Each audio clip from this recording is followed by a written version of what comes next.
ಶಾಸಕರಾದಂಥ ಮಹೇಶ್ ತೆಂಗಿನಕಾಯಿ ಅವರು ಗೃಹಲಕ್ಷ್ಮಿಯ ವಿಚಾರವಾಗಿ ಒಂದು ಪ್ರಶ್ನೆಯನ್ನು ಕೇಳಿದರು. ನಾನು ಮೊನ್ನೆ ಕೂಡ ಸದನಕ್ಕೆ ಹೇಳಿದ್ದೇನೆ, ಇವತ್ತು ಕೂಡ ಅದನ್ನೇ ಹೇಳಲಿಕ್ಕೆ ಬಯಸ್ತೇನೆ. ಈ ಗೃಹಲಕ್ಷ್ಮಿ ಯೋಜನೆ ಕರ್ನಾಟಕ ರಾಜ್ಯದ 1,26,00,000 ಕುಟುಂಬದ ಯಜಮಾನಿಯರಿಗೆ ಪ್ರತಿ ತಿಂಗಳು 2,000 ರೂಪಾಯಿ DBT ಮುಖಾಂತರ, ನಾನು ಒತ್ತಿ ಹೇಳಲಿಕ್ಕೆ ಬಯಸ್ತೇನೆ, DBT ಮುಖಾಂತರ ಯಾವುದೇ ಮಧ್ಯವರ್ತಿಗಳ ಹಾವಳಿ ಇಲ್ಲದೆ ಡೈರೆಕ್ಟ್ ಆಗಿ ಅವರ ಬ್ಯಾಂಕ್ ಅಕೌಂಟ್ಗೆ ಹೋಗುವಂಥ ಒಂದು ಅತ್ಯುನ್ನತ ಒಂದು ಯೋಜನೆ.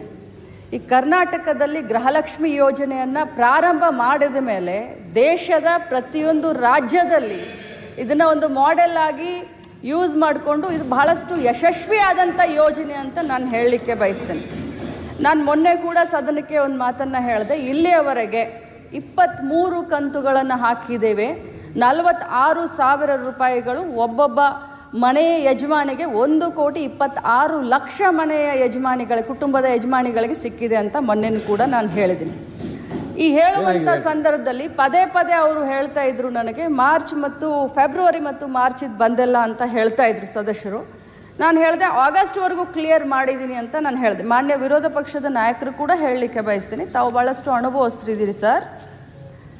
ಇಲ್ಲಿ ಆರೋಪ ಪ್ರತ್ಯಾರೋಪಕ್ಕಿಂತ ನಾನು ಮಂತ್ರಿ ಆದಮೇಲೆ ನಾನು ಮೊದಲೇ ಬಾರಿ ಮಂತ್ರಿ ಆಗಿದ್ದೀನಿ, ಅತ್ಯಂತ ಭಕ್ತಿ ಭಾವನೆಯಿಂದ, ಪೂಜ್ಯ ಭಾವನೆಯಿಂದ, ಯಾಕಂದರೆ ಬಹಳ ದೊಡ್ಡ ಪುಣ್ಯದ ಕೆಲಸ ಮಾಡ್ತಾ ಇದ್ದೀವಿ. ಗೃಹಲಕ್ಷ್ಮಿ ಯೋಜನೆ ಮನೆಯಲ್ಲಿ ಯಾರು ನಮಗೆ ಗೃಹಲಕ್ಷ್ಮಿ ಅಂದ್ರೋ ಇಲ್ಲೋ ಗೊತ್ತಿಲ್ಲ, ಕರ್ನಾಟಕದ ಕಾಂಗ್ರೆಸ್ ಪಕ್ಷದ ಸರ್ಕಾರ ಮಹಿಳೆಯರಿಗೆ ಗೃಹಲಕ್ಷ್ಮಿಯನ್ನು ಕೊಡುವ ಯೋಜನೆ ಮುಖಾಂತರ ಅವ್ರಿಗೆ ಗೃಹಲಕ್ಷ್ಮಿ ಅಂತ ಅನ್ತಾ ಇದೆ. ಅವ್ರಿಗೆ ತಲುಪಿಸುವಂಥ ಕಾರ್ಯವನ್ನು ನಾವು ಮಾಡ್ತಾ ಇದ್ದೀವಿ. ಪದೇ ಫೆಬ್ರವರಿ ಮಾರ್ಚನ್ನು ಕೇಳಿದಾಗ ನನ್ನ ಮಾಹಿತಿ ಪ್ರಕಾರ ಕೊಟ್ಟಿದ್ದೀವಿ ಅನ್ನೋದು ಒಂದಿತ್ತು. ಆದರೆ ಹೋಗಿ ನಾನು ಮತ್ತೆ ವಿಚಾರಣೆ ಮಾಡಿದಾಗ ಫೆಬ್ರವರಿ ಮಾರ್ಚು ಇನ್ನೂ ಹಾಕೆಲ್ಲ ಸ್ವಲ್ಪ ಹೆಚ್ಚು ಕಡಿಮೆ ಆಗಿ ಅನ್ನುವಂಥ ಮಾಹಿತಿ ನನಗೆ ಬಂತು. ಆದರೆ ಇದರ ಅರ್ಥ ಎಲ್ಲರಿಗೂ ಹೇಳಲಿಕ್ಕೆ ಬಯಸ್ತೇನೆ, ಸದನದಲ್ಲಿರುವಂಥ ಎಲ್ಲ ಸನ್ಮಾನ್ಯ ಗೌರವಾನ್ವಿತ ಸದಸ್ಯರಿಗೆ ಹೇಳಲಿಕ್ಕೆ ಬಯಸ್ತೇನೆ, ತಮಗೆಲ್ಲರಿಗೂ ತಪ್ಪು ಮಾಹಿತಿಯನ್ನು ಕೊಡೋದಾಗಲಿ ಅಥವಾ ಸದನನ ಮಿಸ್ಲೀಡ್ ಮಾಡೋದಾಗಲಿ ನನ್ನ ಉದ್ದೇಶವಿಲ್ಲ. ಯಾಕಂತಂದರೆ ಒಬ್ಬ ಜವಾಬ್ದಾರಿಯ ಸ್ಥಾನದಲ್ಲಿ ನಿಂತ್ಕೊಂಡು ಹೇಳಲಿಕ್ಕೆ ಬಯಸ್ತೇನೆ. ನನಗೆಷ್ಟು ಜವಾಬ್ದಾರಿ ಇದೆಯೋ ತಮಗೂ ಅಷ್ಟೇ ಜವಾಬ್ದಾರಿ ಇದೆ.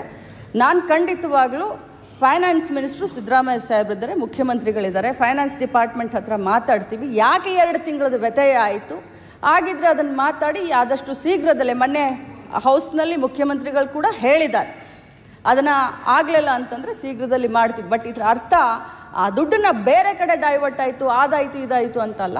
ಬಟ್ ಒಂದೇ ಮಾತನ್ನು ಹೇಳ್ತೀನಿ, 2 ತಿಂಗಳದ್ದು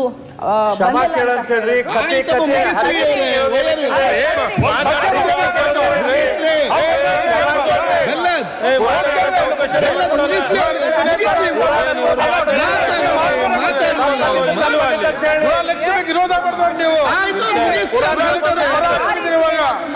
ಅವ್ರು ಹೇಳ್ತಾರಲ್ಲ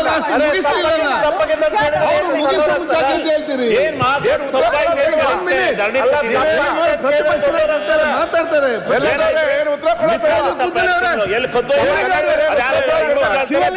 ಕೂತ್ಕೊಳ್ಳೊಮ್ಮೆ ಶಿವಲಿಂಗ ಅವ್ರು ಆಯ್ತು, ಅವ್ರು ತಪ್ಪ, ನೀವ್ಯಾಕೆ ತಪ್ಪು ಮಾಡ್ತೀರಿ? ಆಯ್ತು, ಒಮ್ಮೆ ಕೂತ್ಕೊಳ್ಳಿ. ಈಗ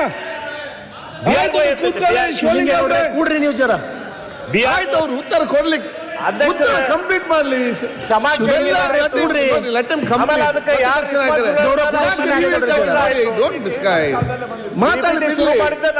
ಕಂಪ್ಲೀಟ್ ಮಾಡಿ ಆಯ್ತು. ಅವ್ರು ನೋಡಿ, ಅವರು ಬಂದು ಉತ್ತರ ಕೊಡ್ತಾ ಇದ್ದಾರೆ, ಉತ್ತರ ಕರೆಕ್ಟ್ ಕೇಳಿ ಆಮೇಲೆ ಮತ್ತೆ ಹೆಚ್ಚು ಮಾತಾಡಿ. ನಿಮ್ಗೆ ಪುರಾಣ ಬೇಡ ಆಗ್ತದ?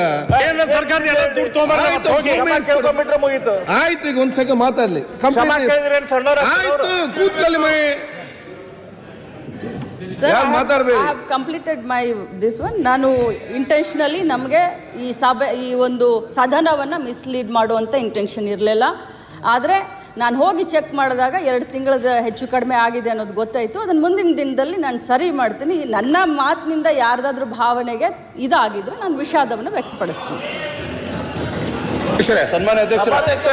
ಅಧ್ಯಕ್ಷರೇ ನೋಡಿ, ಇಲ್ಲಿ ಸದನಕ್ಕೆ ತಪ್ಪುದಾರಿ ಕೊಟ್ಟಿರೋದು ಸ್ಪಷ್ಟ ಆಯ್ತು. ಅವರೇ ಹೇಳಿದ್ದಾರೆ, ನನಗೆ ಅಧಿಕಾರಿಗಳು ತಪ್ಪು ಮಾಹಿತಿ ಕೊಟ್ಟಿದ್ದಾರೆ, ನಾನು ಹೇಳ್ಬೇಕಲ್ಲ, ತಪ್ಪಾಗಿದೆ ಅಂತ ಹೇಳ್ಬೇಕಲ್ಲ ಸರ್. ಎಲ್ಲಿ ಹೇಳಿದ್ರು? ನಿಮ್ಗೆ ಯಾರಾದ್ರೂ ಬೇಜಾರಾದ್ರೆ ಅಲ್ಲ, ನೀವು ಏನಾದ್ರು ಹೇಳಿದ್ರಿಂದ ನಮ್ಗೆಲ್ಲ ಬೇಜಾರಾಗಿರೋದು ಯಾರು 1,26,00,000 ಜನ ಅವ್ರಿಗೆ- ಇದ್ದಾರೆ ಅವ್ರು ಬೇಜಾರಾಗಿರೋದು, Sorry. ಅವ್ರಿಗೆ ನೋವಾಗಿರೋದು. ಅದ ಹೇಳಿದಾರ ನೋಡಿ. ಅಲ್ಲಲ್ಲ, ಒಂದೇ ನಿಮಿಷ. ಅವ್ರು ಇಷ್ಟೆಲ್ಲ ಹೇಳಿದ್ರಲ್ಲ, ನಾ ಫೆಬ್ರವರಿ ಮಾರ್ಚ್ ಯಾವಾಗ ಆಗ್ತೀನಿ ಅಂತ ಏನಾರು ಹೇಳಿದ್ರ? ಅದು ಫೈನಾನ್ಸ್ ಮಾತಾಡಿ ಮುಖ್ಯಮಂತ್ರಿ ಉತ್ತರ ಹೇಳಿದ್ರಲ್ಲ ಅವರು. ಫೆಬ್ರವರಿ ಮಾರ್ಚ್ ಯಾವಾಗ ಆಗ್ತೀನಿ ಅಂತ ಹೇಳಿಲ್ಲ, ಕ್ಷಮಾಪಣೆ ಕೇಳಿಲ್ಲ. ವಿಷಯ ಹೇಳಿದ್ರಲ್ಲ. ತೆಗ್ಸಿ ಕೊಡಿ ನನಗೆ, ಕೊಡಿ ನನಗೆ. ಬೇರೆ ನೀವು ಕೂತ್ಕೊಂಡು ಯಾಕೆ ಮಾತಾಡ್ತೀರಿ? ಸಮಸ್ಯೆ ಬಗೆಹರಿಸಿದ್ರೆ ಉಂಟು ಮಾಡ್ಲಿಕ್ಕಿದ್ರೆ ಇಲ್ಲಿ ಮಾನ್ಯ ಅಧ್ಯಕ್ಷ, ಸನ್ಮಾನ್ಯ ಅಧ್ಯಕ್ಷ. DDU ನ್ಯೂಸ್, ಇದು ಜನಸಾಮಾನ್ಯರ ಧ್ವನಿ.